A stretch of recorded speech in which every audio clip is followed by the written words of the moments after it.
혈당 관리는 중년 이후의 건강을 위해 꼭 신경 써야 하는 부분이죠. 나이가 들면서 당뇨 걱정되시는 분들도 많으실 거예요. 혈당 조절이 중요한 이유 바로 당뇨병 예방과 관리 때문인데, 중년이 지나면서 혈당이 쉽게 올라가는 경우가 많은데, 젊었을 때는 먹고 싶은 음식 마음껏 먹었는데 지금은 당 수치가 올라갈까 봐 걱정돼서 식사하는 걸 조심하게 되지는 않으세요? 사과식초가 이러한 혈당 관리를 도와주는 역할을 한다는 연구 결과들이 많이 나와 있어요. 미국 국립보건원에서는 이 사과초모식초의 효능에 대해 주목했는데, 한 연구에 의하면 취침 전 30일 동안 꾸준하게 사과초모를 섭취했을 때 약 10%에서 20% 혈당이 감소한 것으로 발표했고, 또 식사 전에 사과초모 식초를 섭취하면 식후 혈당 상승을 완화하는 효과가 있다고 했어요. 연구 결과 8주 동안 매일 30ml 섭취했을 때 공복 혈당이 약 23% 정도 감소를 했고, 당화혈 색소는 1.4% 정도 감소 효과가 있었다고 해요. 사과 식초에는 이 아세트산이라는 성분이 들어있는데, 이 아세트산이 혈당을 낮추는 데도 큰 도움을 된다고 해요. 식사를 할 때 사과 식초를 함께 섭취하면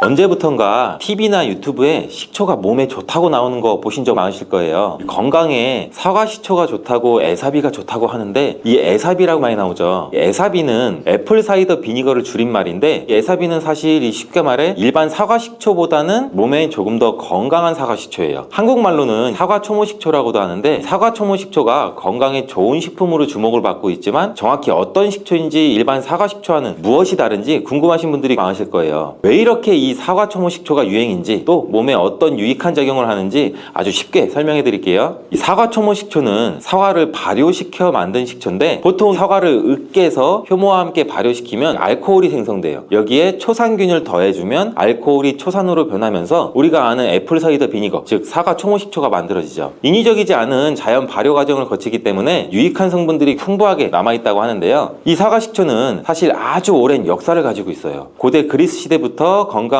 위해서 활용했다고 하는데, 옛날부터 특히 소화 건강을 돕고 면역력을 높이는 데 유용하다고 알려져 있죠. 현대에 들어서도 다양한 연구를 통해서 이 사과식초가 여러 가지 건강 효과가 밝혀지면서 많은 사람들이 주목하고 또 애용하는 건강식품이 되었는데, 여기서 궁금한 게, 그렇다면 일반 사과식초와 애플 사이더 비니거는 무엇이 다를까요? 겉으로 보기에는 비슷해 보일 수도 있지만 몇 가지 차이점이 있어요. 일반 사과식초와 사과초모식초의 차이점 바로 알려드릴게요. 첫 번째 차이점은 바로 제조 과정이 달라요. 사과 초모식초는 사과를 발효시켜서 만든 천연 발효식초인데, 보통 마트에서 파는 사과식초와는 다르게 사과를 발효시킨 뒤 사과주가 되는 1차 발효를 거친 뒤에 식초가 되는 2차 발효 과정을 자연스럽게 거쳐서 몸에 좋은 영양 성분이 풍부해지게 만드는 거죠. 일반 사과식초는 정제된 방식으로 만들어지는 경우가 많아서 초산균과 효소 같은 사과식초를 만들 때 자연스럽게 발생되는 유익한 성분들이 제거가 되고 깨끗하게 걸러져 나오게 되는데, 사과초모식초는 자연 발효 형식으로 제조되고 걸러지지 않기 때문에 자연효소와 특히 마더라고 불리는 유익균 덩어리를 포함하게 되는 거예요. 두 번째 차이점은 영양 성분에 있는데, 사과초모식초는 인위적으로 거르지 않아서 그 안에는 유기산이나 폴리페놀, 미네랄 등이 굉장히 풍부하게 포함되어 있어요. 특히 이 마더라고도 불리는 초산은 건강에 많은 이점을 준다고 알려져 있죠. 세 번째 다른 점은 맛과 향에 있어요. 일반 사과식초는 상대적으로 깔끔하고 강한 신맛을 갖고 있는데, 애플 사이더 비니거는 자연스럽고 부드럽고 조금 더 깊은 풍미와 신맛을 갖고 있는 편이에요. 색깔도 정제된 사과식초는 이 맑고 깨끗한 반면, 사과초모식초는 색깔이 약하고 밑에 침전물이 있을 수가 있죠. 마트에서 사과초모식초를 구입하고 싶은데 일반 사과식초와 어떻게 구분하는지 모르신다고요? 사과초모식초 확인하는 방법 알려드릴게요. 식초 코너에 보시면 다양한 식초들이 가득한데, 사과초모식초라고 써있거나 영어로 애플 사이더 비니거라고 써있거나 영어로 초모를 뜻하는 마더라고 써있은 식초로 골라주시면 돼요. 그렇다면 이렇게 유익한 성분을 가지고 있는 사과초모식초가 건강에는 어떤 도움을 줄까요? 사과초모식초의 효능 알려드릴게요.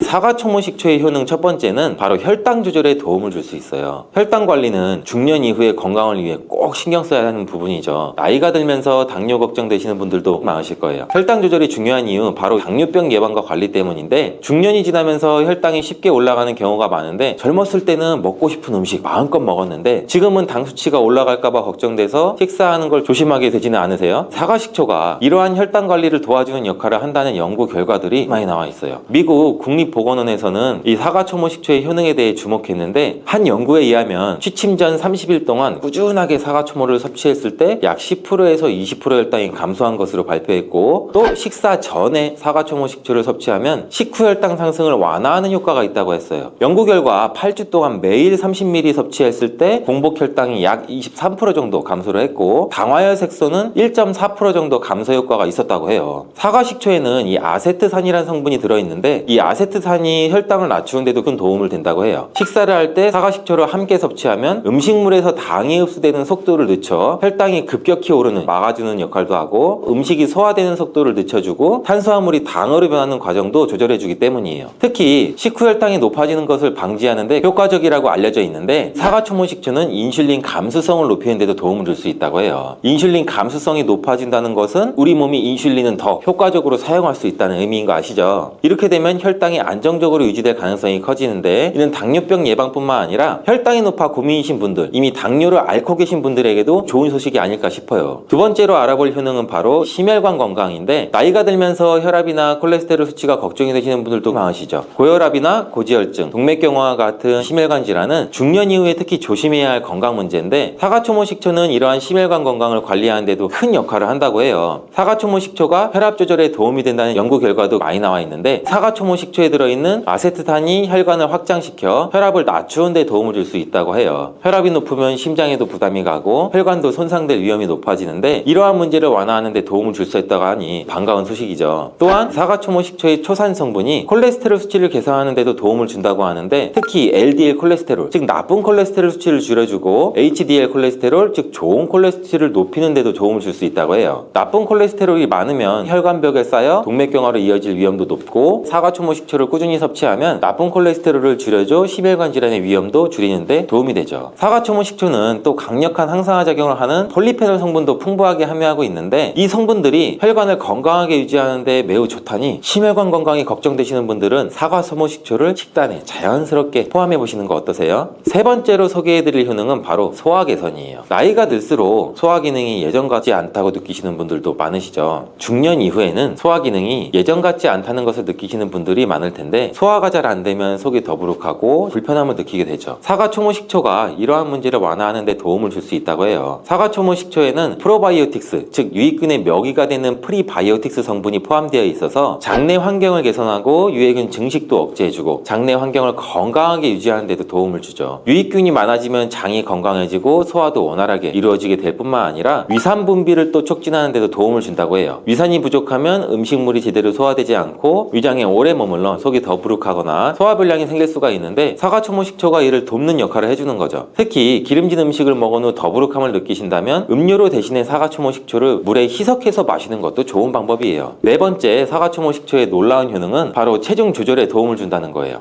사과초모식초가 체중 조절에 도움이 된다는 이야기를 들어보신 적 있으세요? 해외에서는 이미 사과초모식초가 체중 조절에 큰 도움을 준다는 게 널리 알려져 있는데, 데이비드 베컴의 아내인 빅토리아 베컴이 아침마다 이 사과초모식초를 꾸준히 마셔왔다는 게 유명하죠. 실제로 여러 연구에서 사과초모식초가 체중 관리에 큰 영향을 준다는 결과가 나오고 있는데, 여기에서는 여러 가지 이유가 있어요. 먼저 알려드릴 건 사과식초의 식욕 억제 효과 때문인데, 기능성 식품 저널에 발표된 연구에서는 식사하기 전에 식초를 섭취하면 포만감을 자극해서 자연스럽게 식사량을 감소시키는 데 도움을 준다고 발표했고, 사과식초에 들어있는 아세트산이 식욕을 조절하는 데도 도움을 주기 때문인데, 이 아세트산이 뇌에서 식욕을 조절하는 호르몬에 영향을 미쳐서 식사를 한 후에도 포만감을 오래 유지할 수 있도록 돕는다고 해요. 그래서 사과초모식초를 식사 전에 마시면 자연스럽게 식사량을 줄이는 데도 도움을 줄 수 있죠. 또한 이 아세트산은 체내에서 지방을 분해하고 지방 대사를 활발하게 만들어주는데, 지방을 에너지로 변화하는 과정이 원활해지면서 체지방이 줄어드는 데도 도움을 줄 수 있고, 혈당의 급격한 상승을 억제하는 데도 도움을 줄 수 있으니 유용하죠. 특히 식사 전에 애플사이더 비니거를 섭취하면 포만감을 오래 유지시켜주고 과식을 방지하는 데도 도움을 줘주니, 과식을 줄이면 자연스럽게 체중 관리가 쉬워지겠죠. 사과초모식초의 효능은 이것뿐이 아닌데요. 다섯 번째 효능은 바로 피로 개선 효과예요. 현대인들은 만성 피로에 시달리는 분들이 많은데, 푹 쉬기도 어렵고 또 충분히 쉰 것 같지만 몸은 여전히 찌뿌둥하고 피로가 쌓여서 힘든 날도 많죠. 이럴 때 사과초모식초가 피로 회복에 도움을 준다는 사실이 많은 사람들이 주목하는 효능이에요. 우리가 피로를 느끼는 이유 중 하나는 우리 몸에 쌓인 젖산 때문인데, 사과식초에 들어있는 유기산과 아미노산이 이 젖산을 분해하는 데 큰 도움을 주고, 또 미네랄 비타민 효소가 풍부하게 포함되어 있어서 몸에 필요한 영양소를 공급하고 체내 에너지를 촉진시키는 데 도움을 줘요. 우리 몸에서 신진대사 촉진이 활발하게 되면 피로감을 덜어주는 효과를 볼 수 있고, 사과초모 식초를 섭취할 때 대부분 물을 같이 마시게 되는데, 수분 섭취는 체내의 독소 제거와 해독작용을 좀 더 중요한 역할을 해주죠. 우리 몸에 독소를 제거하고 노폐물을 배출하고 기운을 차리는데 도움을 받을 수가 있죠. 우리 몸에 독소가 쌓이면 몸이 더 쉽게 피로해지고 기운이 빠지기 마련인데, 꾸준히 사과초모 식초를 섭취하면 피로회복도 빨라지고 활력도 되찾을 수 있다고 하니 이제부터라도 꼭 챙겨 드셔야겠죠. 사과초모 식초가 건강에 여러 가지 도움을 줄 수 있는 것은 사실인데, 올바르게 섭취하는 것이 중요해요. 아무리 좋은 효능을 가진 제품이라도 섭취 방법에 따라 큰 부작용이 있을 수 있기 때문에 이를 잘 알고 섭취하는 것이 중요한데, 건강에 오히려 해가 될 수 있는 사과초모 식초 드실 때 꼭 지켜야 되는 주의사항 바로 알려드릴게요.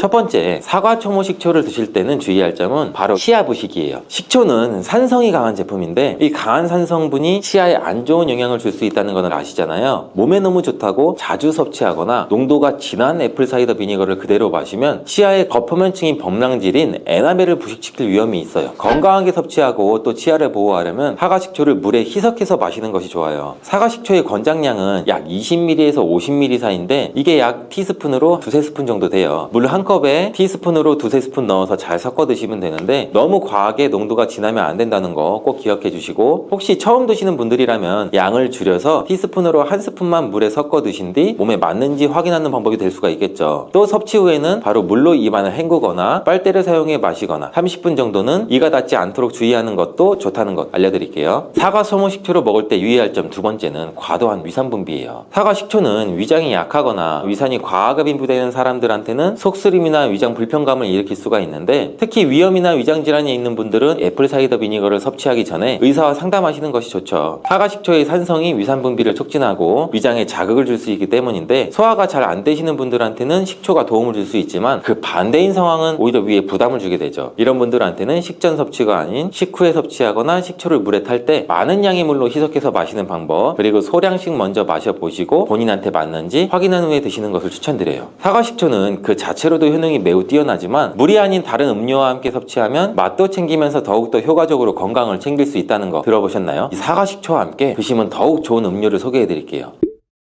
바로 레몬수예요. 레몬수는 잘 어울리는 조합 중 하나인데, 레몬수에 있는 비타민C는 면역력 강화에 좋은 거 다들 알고 계시죠? 여기에 사과식초를 추가하면 식초의 유기산과 레몬의 항산화 성분이 시너지를 내서 우리 몸에 독소 배출을 돕고 소화 기능을 촉진하는 데도 도움을 줄 수가 있겠죠. 만드는 법도 간단해요. 신선한 레몬을 반으로 잘라서 자른 레몬에 즙을 짜준 뒤 사과초모 식초 1스푼에서 2스푼과 따뜻한 물, 미지근한 물을 섞어주면 끝인데, 조금 더 달달하게 맛있게 드시고 싶은 분들은 스테비아 같은 천연 감미료를 살짝 추가하면 더욱 상큼하고 건강하게 즐길 수가 있겠죠. 상큼하면서 소화에 도움을 주는 사과 식초 레몬수를 아침에 마시면 하루를 상쾌하게 시작할 수 있다니 꼭 한번 만들어 드셔보세요. 두 번째 사과 초모 식초와 궁합이 좋은 음료는 바로 꿀차예요. 꿀이 몸에 좋다는 거 다들 알고 계시죠? 꿀은 향균 작용과 에너지 보충에 좋은 천연재료인데, 사과 식초와 함께 먹으면 더욱 좋다는 거 아시나요? 꿀과 사과 식초는 각각 다양한 영양소를 함유하고 있는데, 특히 이 꿀과 사과 식초 모두 항산화 작용을 가지고 있어 체내 자유 라디칼로부터 세포를 보호하는 데 도움을 주고, 또한 향균 작용도 갖고 있어 면역력을 강화하는데 2배 효능을 낼 수가 있는 거죠. 피부 좋은 분들한테 꿀광 피부라고 하잖아요. 실제로 꿀은 피부 진정과 보습 효과가 있어서 피부 건강에도 도움을 주는데, 사과식초 또한 노폐물 배출 기능으로 인해서 여드름 예방과 피부톤 개선에 도움을 줄 수 있고, 함께 섭취하면 피부에 더욱더 좋은 시너지 효과를 볼 수 있죠. 만드는 법도 간단해요. 따뜻한 물 한 컵에 사과초모 식초 2~3티스푼 정도 넣고, 꿀도 식초와 같은 양을 넣어 드시는 건데, 단 음료를 좋아하시는 분들은 취향에 맞게 꿀을 더 넣으시면 되죠. 사과 식초와 꿀을 함께 섞어 마시면 우리 몸에 필요한 영양소를 보충하면서 몸의 피로를 회복하고 피부도 좋아진다니 꼭 한번 드셔보시는 게 좋겠죠.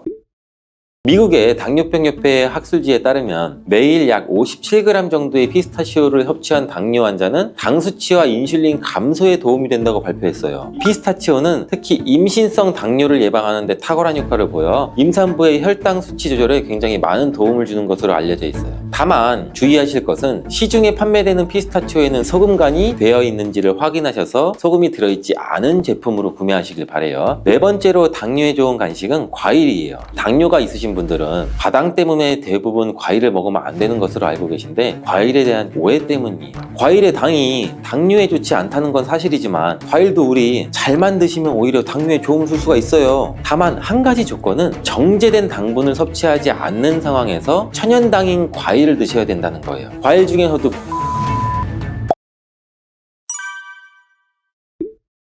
일단 당뇨가 발생되게 되면 우리 먹지 말라는 것, 먹으면 안 되는 것이 너무 많죠. 당뇨는 평생 관리해야 되는 질환이라고 하잖아요. 이것 때문에 평소 즐겨 먹던 음식들을 거의 다 못 먹게 되고 약간 항상 허기를 느낄 수밖에 없죠. 당뇨가 있으신 분들한테 식단 관리가 필수인 이유는 식이요법 없이는 치료가 불가능하기 때문이에요. 이 당뇨약은 혈당 수치를 인슐린 분비를 촉진시키거나 인슐린을 주입해서 인위적으로 혈당을 떨어뜨리는 역할을 하는 거고 당뇨병을 완치해 주는 것은 아니에요. 그렇기 때문에 당뇨가 있는 분들이 식이요법을 시작하게 되면 먹지 말라는 음식도 너무 많고 맛있는 기름진 음식도 먹으면 안 되고 밥도 많이 먹지 말라고 하니 먹어도 금방 배가 고파지고 매우 고통스러워 하시는데 당뇨가 있는 분들도 드셔도 되는 간식에 대해서 제가 알려드릴게요. 알려드리는 음식들은 당뇨가 있는 분들이 드셔도 괜찮을 뿐만 아니라 당뇨에 도움이 될 수 있는 것들이니 집중해서 영상 끝까지 시청해 주시기 바래요.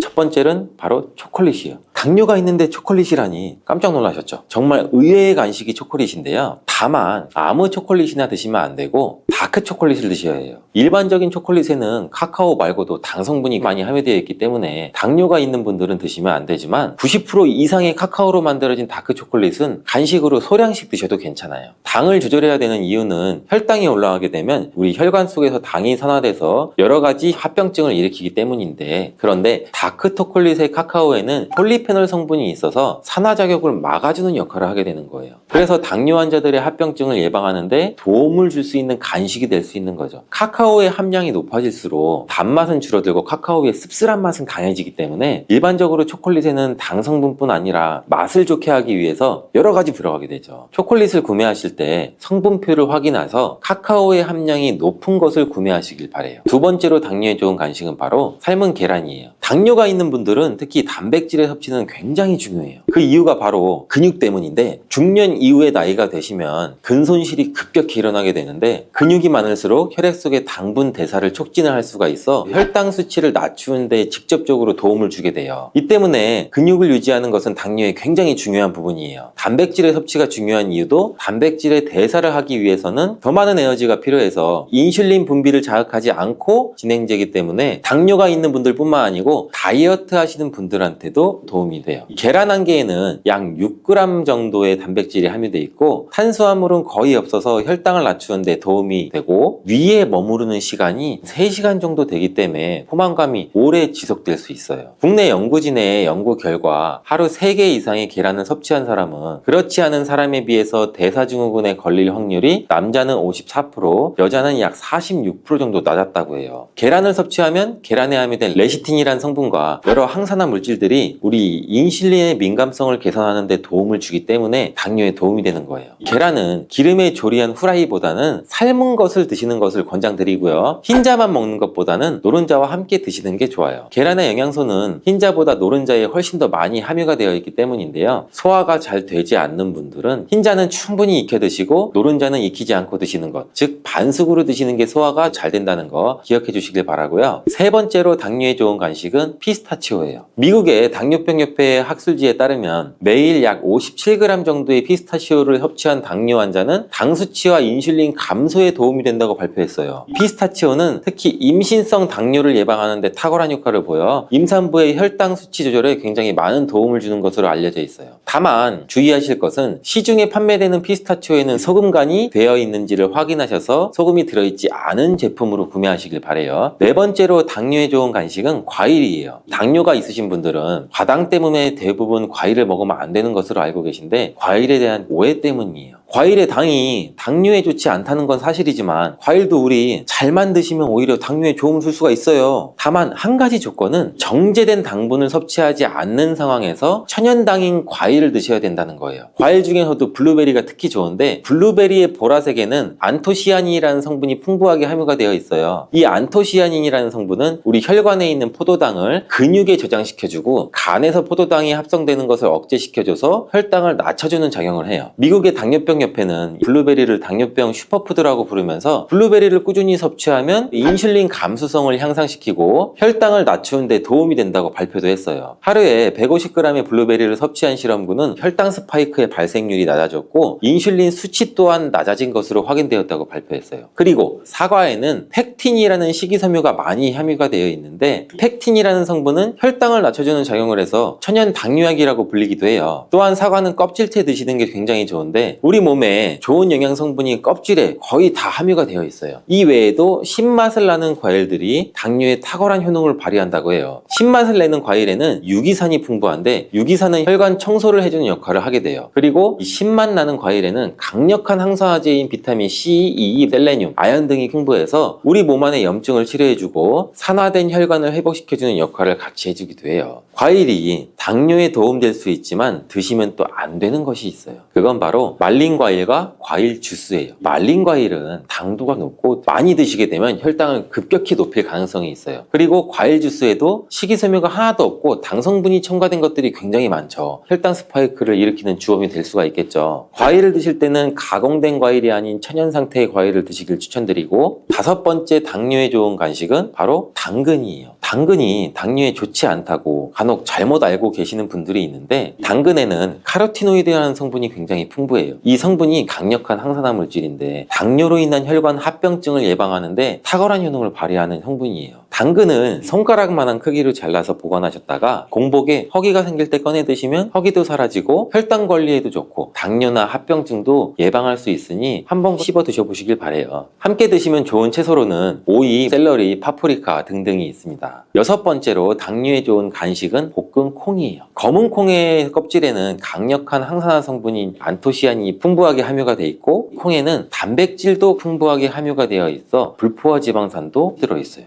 볶은 콩은 심혈관 질환을 예방하는 데 탁월할 뿐만 아니라 담즙 분비를 촉진하는 데에도 큰 도움을 주는데, 변비가 있으신 분들한테도 도움을 주고 근손실을 방지하고 다이어트에도 도움을 줄 수가 있어요. 당뇨병이 정말 무서운 이유는 당뇨로 인해서 이 혈관에 문제를 일으키기 때문인데, 우리 몸은 전체가 혈관으로 이루어져 있기 때문에 우리 몸 전체에 합병증을 일으킬 수 있는 가능이 있다는 거죠. 대표적인 것이 심혈관 질환인데 심장병, 심방세동, 심근경색, 뇌혈관 질환, 파킨슨 치매 등등등 일으킬 수가 있어요. 또 관절과 말초신경에도 문제를 일으킬 수가 있는데, 당뇨로 발가락, 더 나아가 발목까지 절단하는 상황까지 이루어질 수 있는 굉장히 무서운 질환이에요. 눈의 혈관에도 문제를 일으키면 실명에까지도 이를 수가 있는데, 최근 논문에 따르면 당뇨에 걸린 사람은 암에 걸릴 확률이 50%까지 증가하는 것으로 보고되고 있어요. 당뇨는 이렇게 단순히 혈당의 문제가 아니라 몸 전체의 질병을 일으킬 수 있는 굉장히 무서운 병이에요. 그렇기 때문에 식이요법을 철저히 해서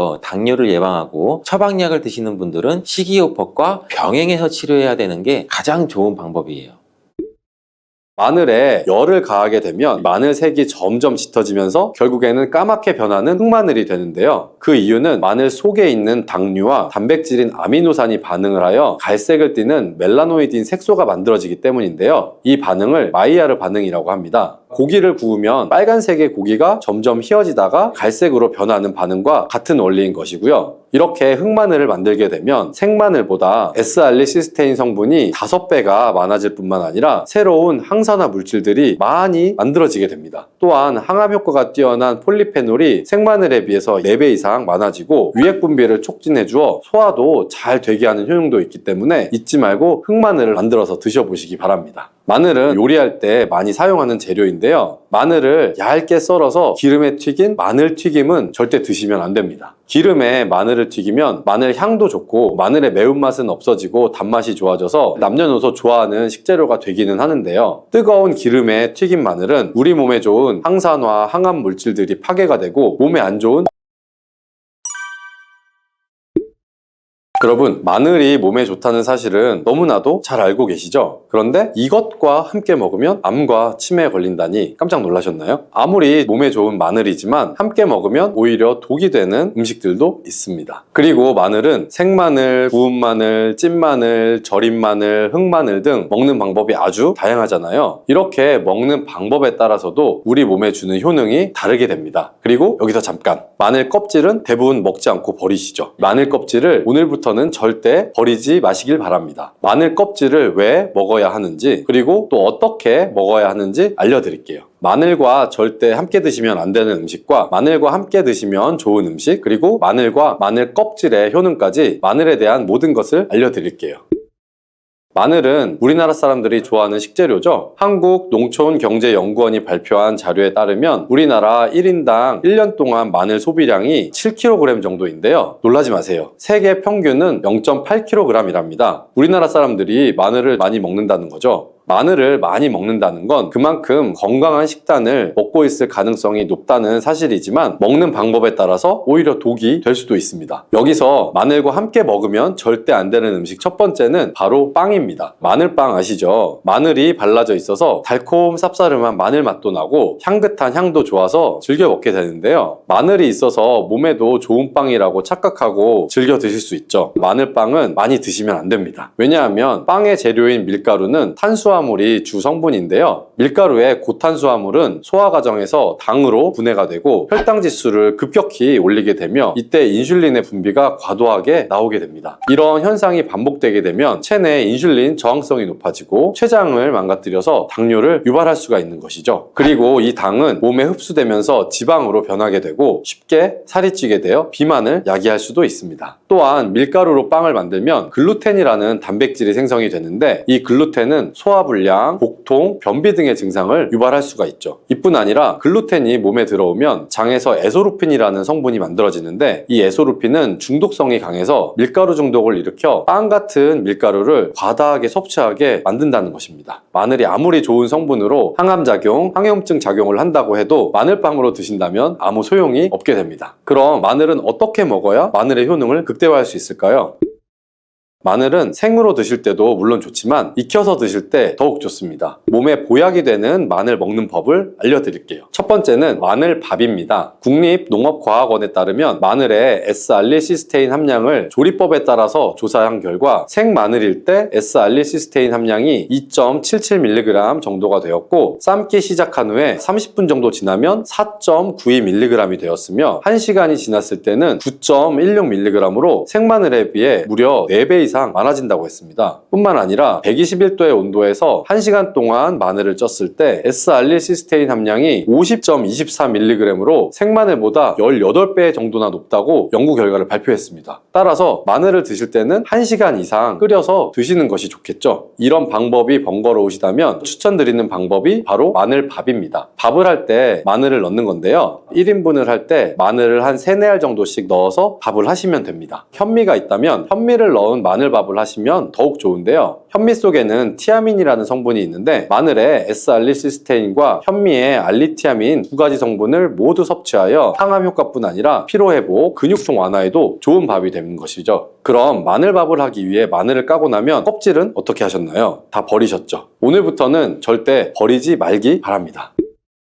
마늘에 효능하면 첫 번째로 생각나는 것이 아마도 항암 효과일 거예요. 그런데 마늘 껍질을 통해서 엄청난 항암 효과를 누릴 수가 있다고 하거든요. 우리나라 연구진에서 연구한 결과 마늘 껍질을 70% 에탄올 용매로 반복적으로 추출해서 만든 마늘 껍질 추출물이 암 예방에 효과가 아주 탁월하다고 발표를 하였습니다. 특히 유방암, 위암, 간암, 대장암, 폐암뿐 아니라 다양한 암세포에 대한 억제 효과가 있다고 했는데요. 그 중에서도 유방암 세포의 증식을 억제하는데 효과가 가장 높았다고 합니다. 마늘 껍질의 두 번째 효능은 바로 심혈관을 튼튼하게 한다는 것입니다. 마늘 껍질은 마늘 알맹이보다 식이섬유가 4배, 폴리페놀이 7배나 많게 함유되어 있는데요. 이 식이섬유는 혈관 내 나쁜 콜레스테롤을 흡착시켜서 몸 밖으로 배출하는 데 도움을 주죠. 항산화 성분인 폴리페놀이 콜레스테롤이 산화되는 것을 막아서 나쁜 콜레스테롤이 만들어지는 것을 방지하는 데 효능이 있는 아주 중요한 성분입니다. 마늘 껍질에 함유된 알리신 성분은 혈중 지질을 낮춰 콜레스테롤과 중성지방을 낮추는데 효과적인 성분이 되고요. 이를 통해 동맥경화를 방지하는 데 도움을 주어서 심혈관 질환을 예방하는데 좋은 성분이 되는 것입니다. 또 마늘 껍질을 말려서 분말로 만들어 음식에 넣어 드시면 비만을 막아주는 효과를 볼 수가 있는데요. 식이섬유가 풍부해서 지방의 흡수를 막고 나쁜 지방을 배출하는 데에도 탁월한 효능이 있습니다. 뿐만 아니라 체내 지방 대사를 촉진하기 때문에 지방 분해가 빠르게 일어나 체지방을 제거하는 데도 아주 효과가 좋습니다. 그리고 마늘 껍질을 분말로 드시는 방법 말고 차로도 드시는 방법이 있는데요. 마늘 차를 우리는 방법을 알려드릴게요. 마늘 껍질을 깨끗하게 씻어서 말린 다음에 기름을 두르지 않은 팬에 마늘 껍질을 넣고 볶아주어 수분을 없애줍니다. 이렇게 하는 이유는 수분을 없애기 위한 것도 있지만 마늘 껍질에 열을 가하게 되면 항산화 성분인 폴리페놀과 플라보노이드 성분이 증가하기 때문이에요. 이렇게 수분을 없앤 마늘 껍질을 냉동실에 보관하셨다가 드실 때 끓는 물에다가 소주를 반컵 정도 넣고 물 1리터, 마늘 껍질을 약 15g 정도를 넣고 끓여주시면 됩니다. 이렇게 끓인 마늘 껍질 차를 따뜻하게 드셔도 되고 냉장고에 넣어서 시원하게 드셔도 괜찮습니다. 마늘이 몸에 좋다고 해서 꿀에 마늘을 재워 드시는 분들 계시죠? 물론 꿀마늘이 몸에 좋은 분들도 있지만 꿀과 마늘은 함께 먹으면 안 되는 음식입니다. 식품 비방이라는 문헌에 보면 꿀과 마늘은 함께 먹으면 안 된다라고 적혀 있는데요. 그 이유는 꿀과 마늘이 둘 다 열을 내는 뜨거운 음식이기 때문이에요. 꿀과 마늘을 함께 먹게 되면 체질이 맞지 않는 경우에는 부작용이 크게 나타날 수가 있습니다. 체질이 맞지 않는 분들이 이 꿀마늘을 드시게 되면 눈의 충혈도 잦아지고 노화가 빨라질 수가 있는 거고요. 돋보기를 빨리 쓰게 될 수 있다는 것이죠. 또한 두통이 생기며 피부에도 트러블이 생기는 부작용도 있으니 꼭 기억하시는 것이 좋습니다. 또한 당 섭취에 주의하셔야 하는 당뇨, 고지혈증을 갖고 계신 분들이나 암 환자분들도 절대로 꿀마늘을 드시면 안 됩니다. 그렇다면 마늘은 또 어떻게 먹으면 좋을까요?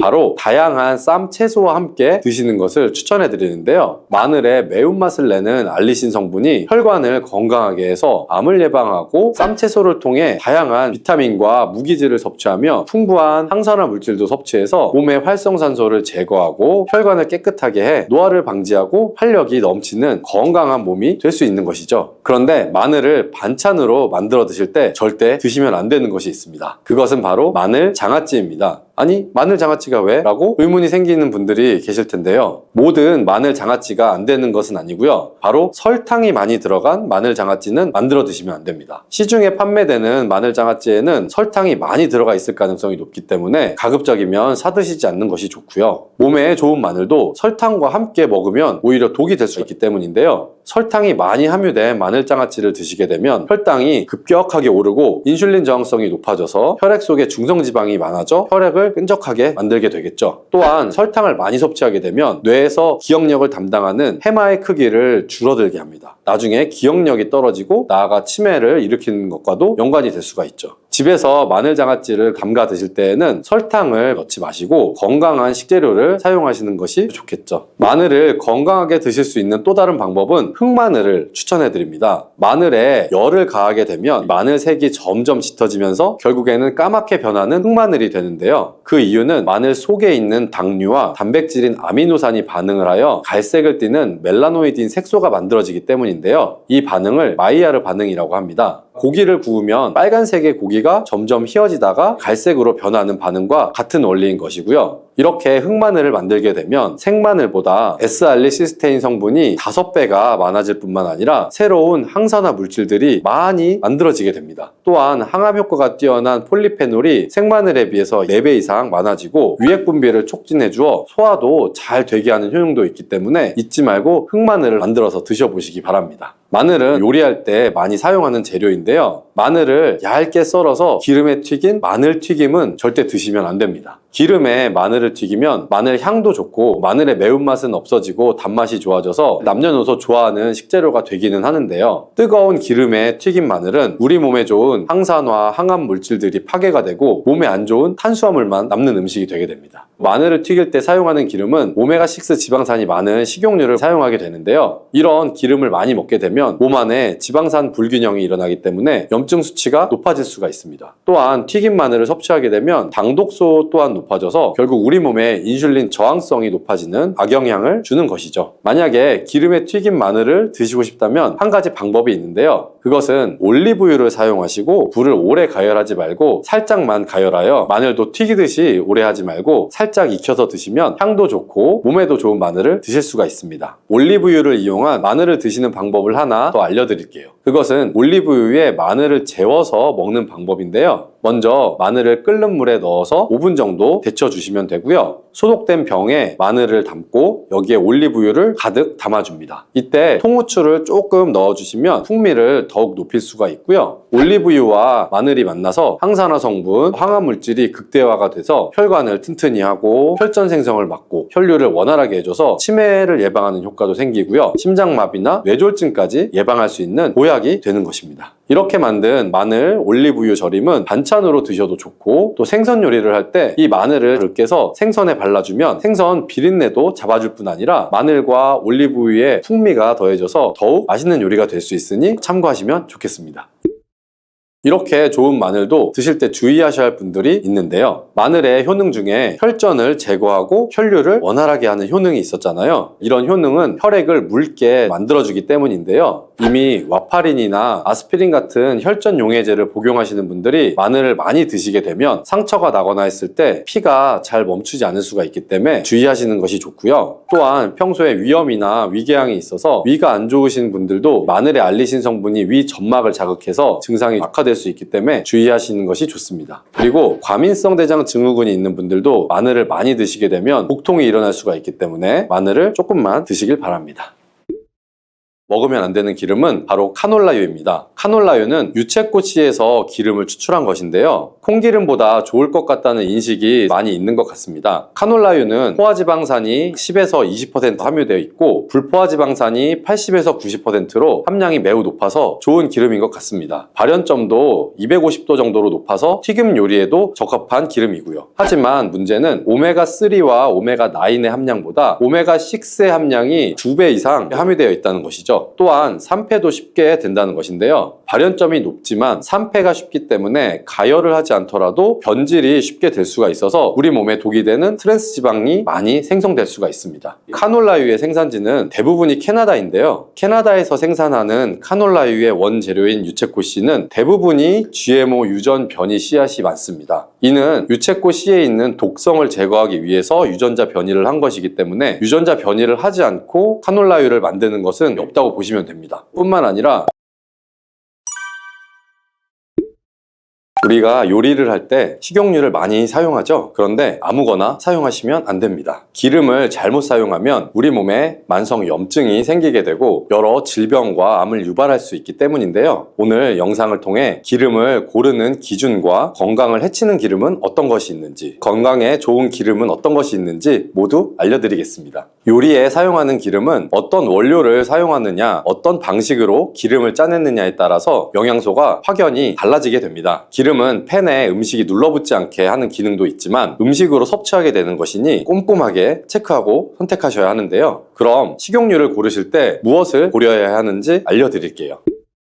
식용유는 포화지방과 불포화지방으로 되어 있습니다. 여기서 포화지방보다 불포화지방의 함량이 높은 것이 일반적으로 좋은 기름이 됩니다. 한 가지 주의할 점은 불포화지방이 많은 기름은 산패가 빨라서 변질이 잘 된다는 것을 알고 계셔야 하고요. 불포화지방에는 오메가3, 오메가6 그리고 오메가9이 있는데요. 이 중에서 오메가3와 오메가9이 많은 것이 좋은 기름이고요. 오메가3와 오메가9은 우리 몸에 좋은 영향을 주는데요. 염증 수치를 조절해주고 성인병을 예방해주며 항암 효과도 갖고 있죠. 반면에 오메가6는 우리 몸에 필요한 역할도 있지만 과잉 섭취를 하게 되면 몸에 염증 반응을 유발하기도 합니다. 특히 트랜스 지방에 포함된 오메가6는 반드시 피하시는 게 좋습니다. 이렇게 기름의 종류에 따라 포화지방과 불포화지방의 함량도 다르게 되고 불포화지방인 오메가3, 오메가6, 오메가9의 함량이 다르게 됩니다. 따라서 함량표를 잘 보시고 오메가6의 함량은 적고 오메가3와 오메가6의 함량이 높은 것을 고르시면 되겠습니다. 이런 지방들 뿐만 아니라 항산화 성분과 미네랄 등과 같은 좋은 성분들이 얼마나 함유되어 있는지 꼼꼼하게 살펴보는 것도 필요한데요. 기름을 고를 때 두 번째로 살펴봐야 할 사항은 보존력이 얼마나 좋은가를 보셔야 합니다. 식용유의 화학식은 탄소와 탄소의 이중결합 구조를 많이 갖고 있는데 이 결합의 단점은 쉽게 끊어지고 산소와 만나서 변질이 되기 쉽다는 것입니다. 그리고 요리를 할 때 또 발연점이 얼마나 되는지 확인하시고 사용하셔야 하는데요. 발연점이 무엇이냐 하면 쉽게 말해서 기름에 열을 가했을 때 끓어서 연기가 되는 상태, 즉 기화가 될 때의 온도가 발연점이 됩니다. 발연점이 낮은 기름을 튀김을 할 때 사용을 하게 되면 기름이 변질이 될 수가 있어서 우리 몸에 독이 될 수가 있으니 튀김을 할 때는 발연점이 높은 기름을 사용하셔야 하는 것이고요. 샐러드 같은 것을 만들 때는 기름을 드레싱으로 사용하기도 하는데 이때는 발연점이 낮은 기름을 사용하셔도 되겠죠. 그리고 세 번째, 기름을 고를 때는 가격도 살펴봐야 하는데요. 아무리 좋은 기름이라도 너무 비싸면 사용하기에 부담스럽고 또 아무리 저렴하더라도 건강을 해칠 수 있다면 절대 선택하면 안 되겠죠. 그렇다면 어떤 기름을 피해야 할까요?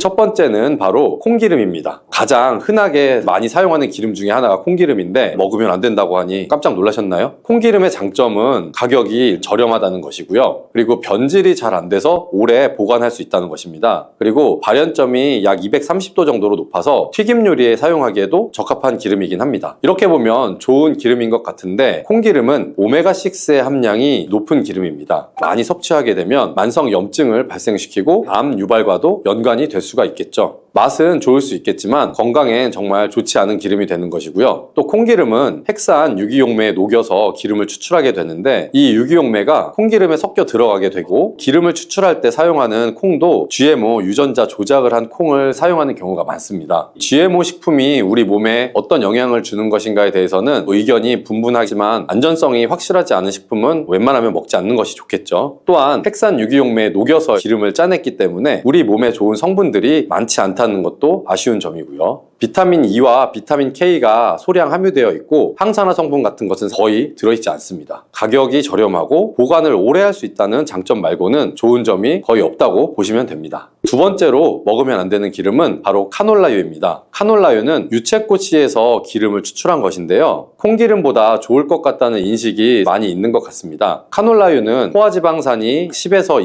20% 함유되어 있고 불포화지방산이 80에서 90%로 함량이 매우 높아서 좋은 기름인 것 같습니다. 발연점도 250도 정도로 높아서 튀김 요리에도 적합한 기름이고요. 하지만 문제는 오메가3와 오메가9의 함량보다 오메가6의 함량이 2배 이상 함유되어 있다는 것이죠. 또한 산패도 쉽게 된다는 것인데요. 발연점이 높지만 산패가 쉽기 때문에 가열을 하지 않더라도 변질이 쉽게 될 수가 있어서 우리 몸에 독이 되는 트랜스 지방이 많이 생성될 수가 있습니다. 카놀라유의 생산지는 대부분이 캐나다인데요. 캐나다에서 생산하는 카놀라유의 원재료인 유채꽃씨는 대부분이 GMO 유전 변이 씨앗이 많습니다. 이는 유채꽃씨에 있는 독성을 제거하기 위해서 유전자 변이를 한 것이기 때문에 유전자 변이를 하지 않고 카놀라유를 만드는 것은 없다고 보시면 됩니다. 뿐만 아니라 기름을 추출해내는 방식도 압착시키는 방식이 아닌 유기용매에 녹여서 만드는 방식이기 때문에 건강에는 더 안 좋을 수가 있습니다. 카놀라유는 가격이 저렴하고 선물로도 많이 들어오기는 하는데요. 쉽게 변질이 돼서 섭취할 경우 건강에 악영향을 끼칠 수가 있으니 꼭 기억하시면 좋겠습니다. 콩기름, 카놀라유 외에도 옥수수 기름과 면실류도 거의 GMO 유전자 변이가 된 원료를 사용한 기름이기 때문에 주의하시는 것이 좋습니다. 그렇다면 어떤 기름을 선택해야 될까요?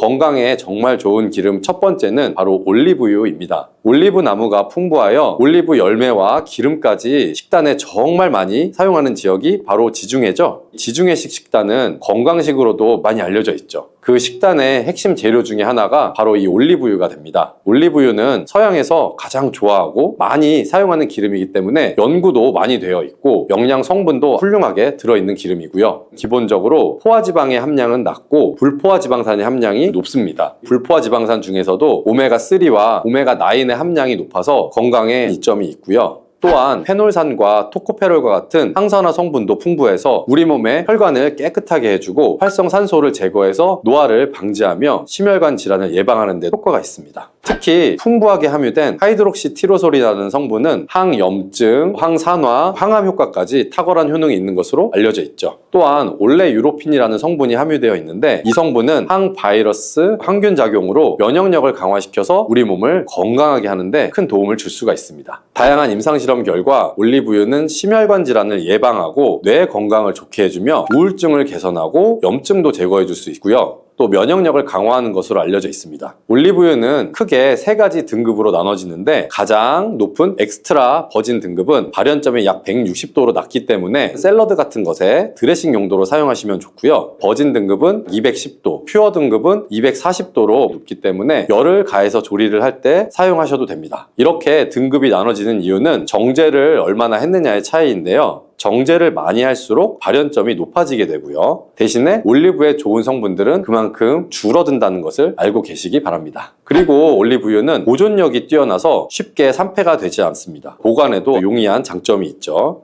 그리고 건강에 좋은 기름 두 번째는 바로 들기름입니다. 들기름은 일본에서 K 헬스 오일이라고 해서 약처럼 매일 한 스푼씩 먹을 정도로 건강에 좋은 기름인데요. 들기름에는 포화지방이 7%밖에 없고 불포화지방산이 93%나 함유되어 있는 정말 좋은 기름입니다. 오메가3와 오메가9의 함량이 높고 오메가6의 함량이 낮아서 건강에 해로운 요소도 거의 없다고 보시면 되고요. 들기름은 고온에 볶아서 압착하여 추출하는 것보다 생 들깨를 저온에서 압착한 다음 짠 기름이 좋은데요. 그 이유는 들기름이 고온에 약하기 때문입니다. 이 들기름의 가장 큰 단점은 쉽게 산패가 될 수 있다는 건데요. 고온에도 쉽게 변질이 되기 때문에 들기름은 약한 열에 잠깐만 조리를 하시거나 드레싱으로 사용하시면 좋습니다. 그리고 공기 중에서도 쉽게 산패가 될 수 있기 때문에 보관은 냉장고에 하시는 것이 좋고요. 개봉을 하셨다면 한 달 내에 드시면 가장 좋습니다. 이 밖에도 건강에 좋은 기름으로 알려지고 있는 것에는 아보카도 오일도 있습니다.